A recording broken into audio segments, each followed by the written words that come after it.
Historia de la filosofía, por Nicolás Abagnano, volumen 3, 260, parte séptima. La filosofía entre los siglos XIX y XX. Capítulo 11. La filosofía de las ciencias. 791. El desarrollo crítico de la física. En la física, la fase crítica de la ciencia se ha producido con la orientación relativista, debido a la obra de Alberto Einstein, 1879-1955. Esta orientación se hizo necesaria por causa de hechos experimentales en contraste con los principios admitidos hasta entonces por la ciencia. Pero el propio Einstein ha declarado que el tipo de razonamiento crítico de que se valió él al formularlo deriva de los escritos filosóficos de Hume y de Mach.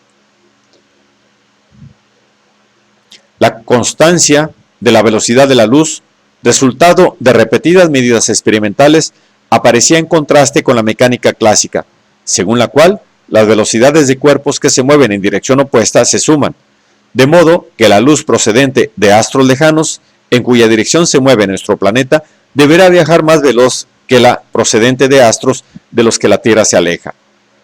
La constancia de la velocidad de la luz hizo pensar a Einstein en una deformación de los instrumentos de medida, nonios y relojes, que se hallarían en estado de movimiento veloz, y esto le indujo a introducir por vez primera en la física la consideración crítica de tales instrumentos, y con ellos del observador y sus posibilidades.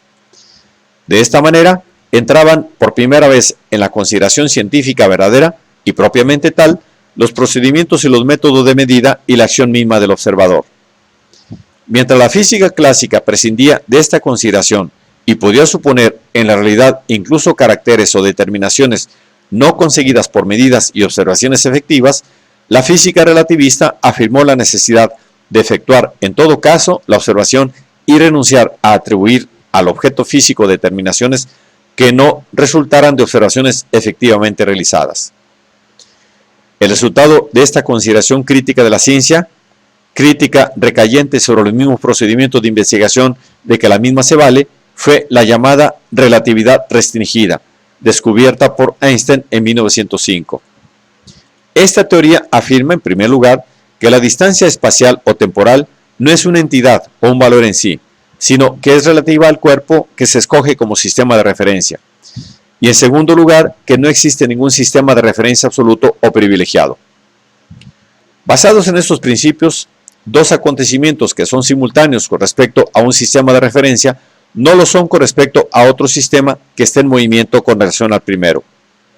La simultaneidad y con ella la distancia espacial y temporal viene a ser relativa al sistema de referencia que se elige e igualmente vienen a ser relativos todos los conceptos en que entran determinaciones espaciotemporales, longitud, volumen, masa, aceleración, etc. Al mismo tiempo, la teoría de la relatividad admite la existencia de leyes expresadas en ecuaciones diferenciales que permiten hacer el paso de un sistema de referencia a otro. De este modo, se cambia el objeto mismo de la ciencia. La uniformidad en que se funda la ciencia no es la uniformidad del fenómeno, sino más bien la de las leyes físicas que permiten poner fenómenos diversamente percibidos. En consecuencia, la teoría de la relatividad reconoce la variabilidad de un fenómeno percibido por observadores distintos, pero tiende a establecer la invariancia de las leyes de dichos fenómenos. De esta manera, transfiere la noción misma de objetividad de los fenómenos a las leyes.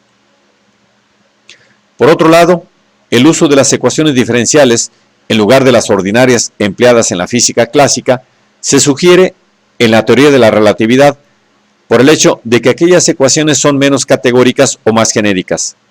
La invariancia y con ella la objetividad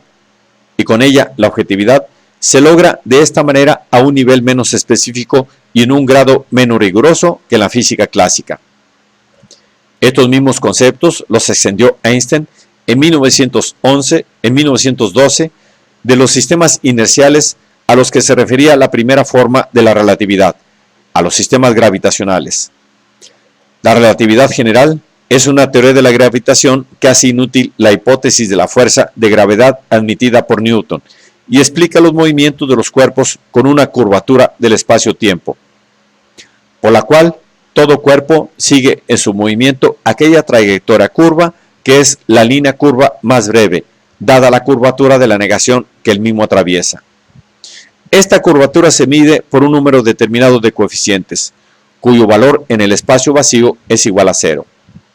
El más importante de estos coeficientes es la masa, la cual genera la deformación del espacio-tiempo que determina los fenómenos de la gravedad.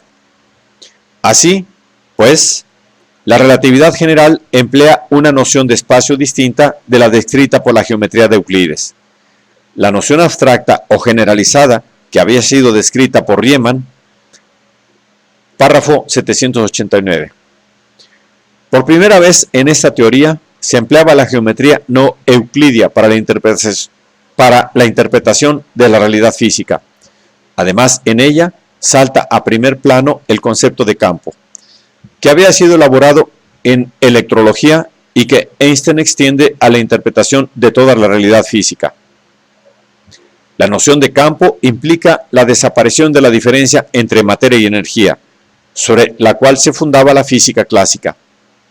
La interpretación relativista tiende a considerar los cuerpos mismos como especiales densidades de campo, y por tanto a eliminar la diferencia cualitativa entre materia y campo, y sustituirla por una diferencia solo cuantitativa. La física relativista se aleja radicalmente con este concepto de la representación de la naturaleza, propia de la percepción y del sentido común. El campo no se parece a ninguna cosa perceptible, es algo construido, es decir, una construcción conceptual, cuya utilidad para la interpretación matemática de la naturaleza es grandísima, pero cuya base representativa o perceptiva es casi nula. A este propósito, dice Einstein, antes de Maxwell, todos concebían la realidad física, en la medida en que se pensaba representarse los acontecimientos naturales, en forma de puntos materiales, cuyas variaciones constaban exclusivamente de movimientos sujetos a ecuaciones diferenciales, a derivadas parciales. Después de Maxwell, todos concibieron la realidad física en forma de campos continuos, inexplicables mecánicamente, sujetos igualmente a ecuaciones diferenciales a derivadas parciales. Este cambio de la concepción de la realidad es el más profundo y fructífero que haya ocurrido en la física desde los tiempos de Newton. Pero al mismo tiempo hay que admitir que el programa todavía no ha sido llevado a cabo por completo.